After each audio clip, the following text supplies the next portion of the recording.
a gente vai trabalhar algumas questões aqui e vamos visualizá-las dentro de um contexto mais holístico, né, dentro de uma visão global, que é isso que a nova proposta, a proposta inovadora, né, do nosso vestibular, ela quer, né? Então vamos lá na telinha, certo? Primeira questão.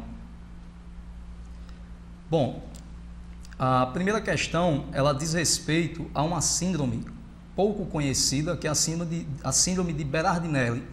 Essa síndrome, na verdade, ela tem um nome, né? Um nome que diz respeito à lipodistrofia generalizada congênita. Na verdade, lipodistrofia tem algo a ver com lipídios, né? Com seu metabolismo. Generalizada porque, na verdade, essa doença, ela simplesmente abrange todos os organismos, todos os sistemas, né?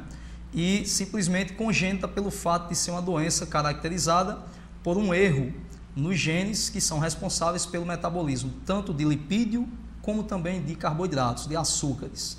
Então, o nosso vestibular ele já cobra muitas vezes como o lipídio ele pode influenciar na nossa vida, né? Então, nós sabemos que as gorduras, os óleos, são substâncias essenciais para participarem de diversos processos metabólicos. Dentre eles, participam da produção de hormônios, né? Eles também são essenciais na composição de membranas celulares e, dentre outras funções, né? Participam do sistema nervoso, né? Constituindo a mielina.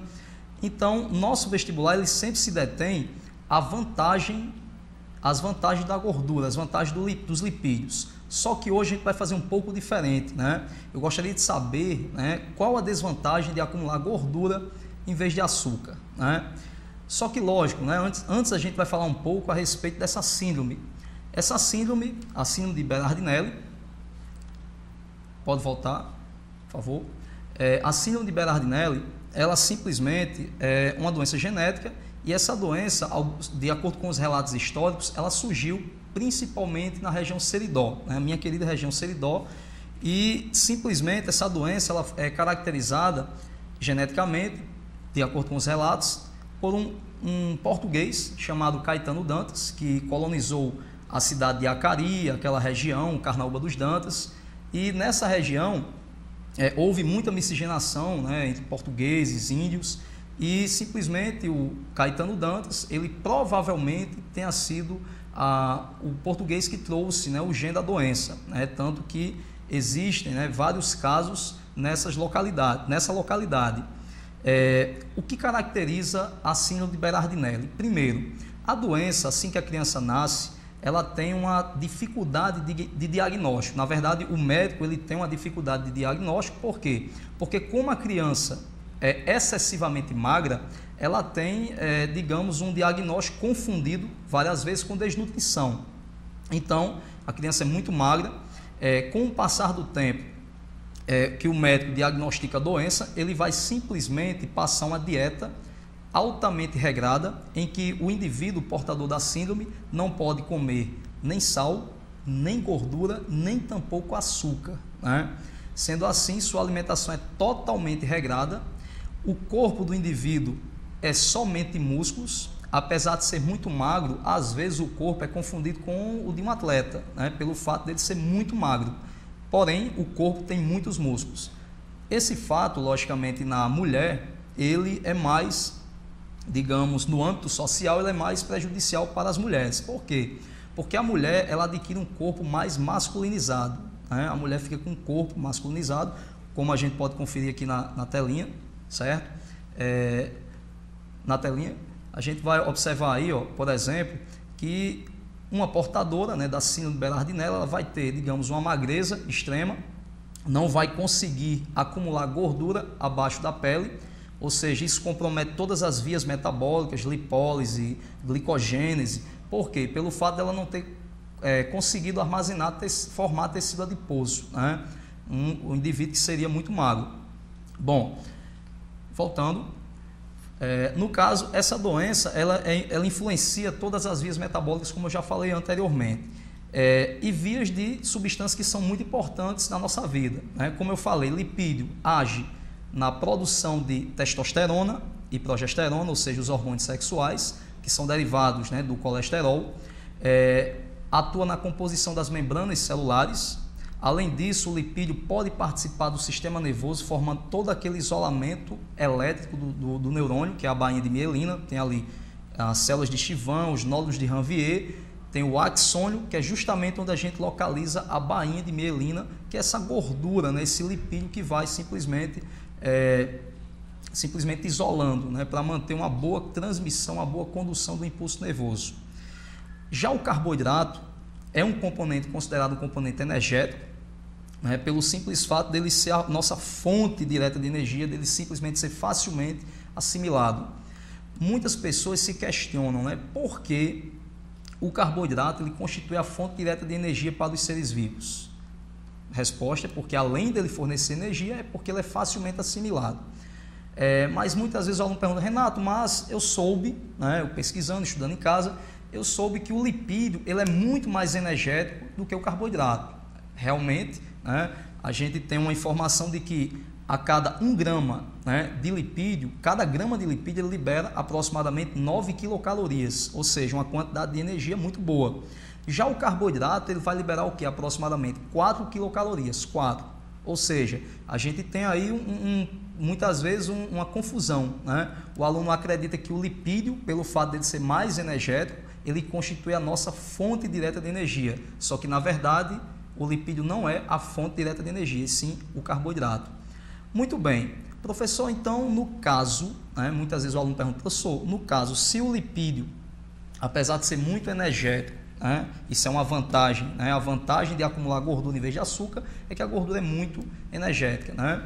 Se uma molécula de glicose, por exemplo, ela for totalmente oxidada, né, na respiração celular aeróbia, ela gera de 36 a 38 ATPs.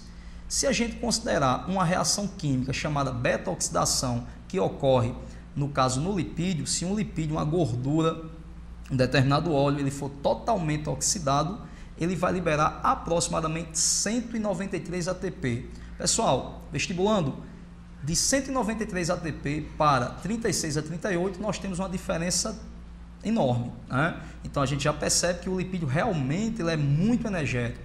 Porém, queremos saber aqui, né, voltando aqui na telinha, né, qual é a desvantagem de acumular gordura em vez de açúcar, né? Por que a gordura é tão nociva? Já citamos um ponto, né? Que ponto foi esse? Reação de beta-oxidação, certo? Essa reação de beta-oxidação, apesar de ser muito energética, certo? Apesar de liberar aproximadamente 193 ATPs, a reação de beta-oxidação ela gera como um dos seus produtos um composto químico chamado cetona, certo? Cetona. A cetona é um composto químico que pode ser degradado e pode liberar o quê? Radicais livres. E esses radicais livres eles são extremamente nocivos à nossa saúde, pelo fato que eles causam o quê? Uma maior oxidação celular, promovendo o envelhecimento precoce e até mesmo podendo causar mutações no DNA, gerando câncer. Por isso que é muito importante nos alimentarmos e ingerirmos vitaminas que agem como antioxidantes, né? Então, temos aí 3 vitaminas com poder antioxidante, que são vitamina A, vitamina C e vitamina E. Vitamina A e E, né, as vitaminas A e a vitamina E, elas conferem, né, fazem parte do grupo das vitaminas lipossolúveis, ou seja, mais uma função dos lipídios, né? Comigo aqui, por favor. Mais uma função dos lipídios seria o quê? Formação, produção de vitaminas, né? Temos aí 4 vitaminas lipossolúveis, 4, e essas 4 são vitamina K, vitamina E, vitamina D e vitamina A. Não tem como esquecer, é só lembrar daquela maneirinha fácil, né, de lembrar. Queda, vitamina K, vitamina E, vitamina D e vitamina A. Queda, só lembrar que o lipídio é algo escorregadio, quando você escorrega geralmente, né, tomara que não, mas geralmente sofre uma queda, então você lembra. Vitaminas lipossolúveis, queda, vitamina K, vitamina E, vitamina D e vitamina A. Sendo que a vitamina A e a vitamina E são antioxidantes. E existe ainda uma outra vitamina que não é lipossolúvel, no caso é hidrossolúvel, que é justamente a vitamina C, o ácido ascórbico, né? Aquela vitamina que é muito mencionada quando a gente fala em escorbuto, né? É uma doença que acometeu vários marinheiros, né, da esquadra portuguesa, é citada até nos Lusíadas, um grande livro do poeta português Luís Vaz de Camões. Então ele cita também, né, essa doença, já que os marinheiros eles sofriam bastante com ela. No caso, o lipídio, que vem a formar vitaminas lipossolúveis, ele praticamente tende, né, a apresentar vantagens e desvantagens. Então, qual seria a desvantagem de acumular lipídio, né, acumular gordura em vez de açúcar? Essa é a nossa pergunta, né? Bom, a desvantagem de acumular gordura em vez de açúcar será produção de cetonas por meio das reações de beta-oxidação, certo? Além disso, né, o acúmulo de gordura pode gerar o quê? Obstrução de vasos sanguíneos. Pessoal, isso é muito perigoso. Vamos lembrar do tema que é saúde, qualidade de vida. Né? Se a gente está falando sobre doenças, sobre anomalias, a gente tem que lembrar de que saúde e qualidade de vida, certo? Obstrução de vasos por meio de gordura conhecemos como aterosclerose, certo? Aterosclerose. Então, vamos comigo aqui na telinha, né, na resposta da nossa questão. Qual a desvantagem de acumular gordura ao invés de açúcar? Bom, como eu falei, a desvantagem de acumular gordura ao invés de açúcar deve-se ao fato do acúmulo excessivo dessa substância, a gordura, sofrer reações de beta-oxidação.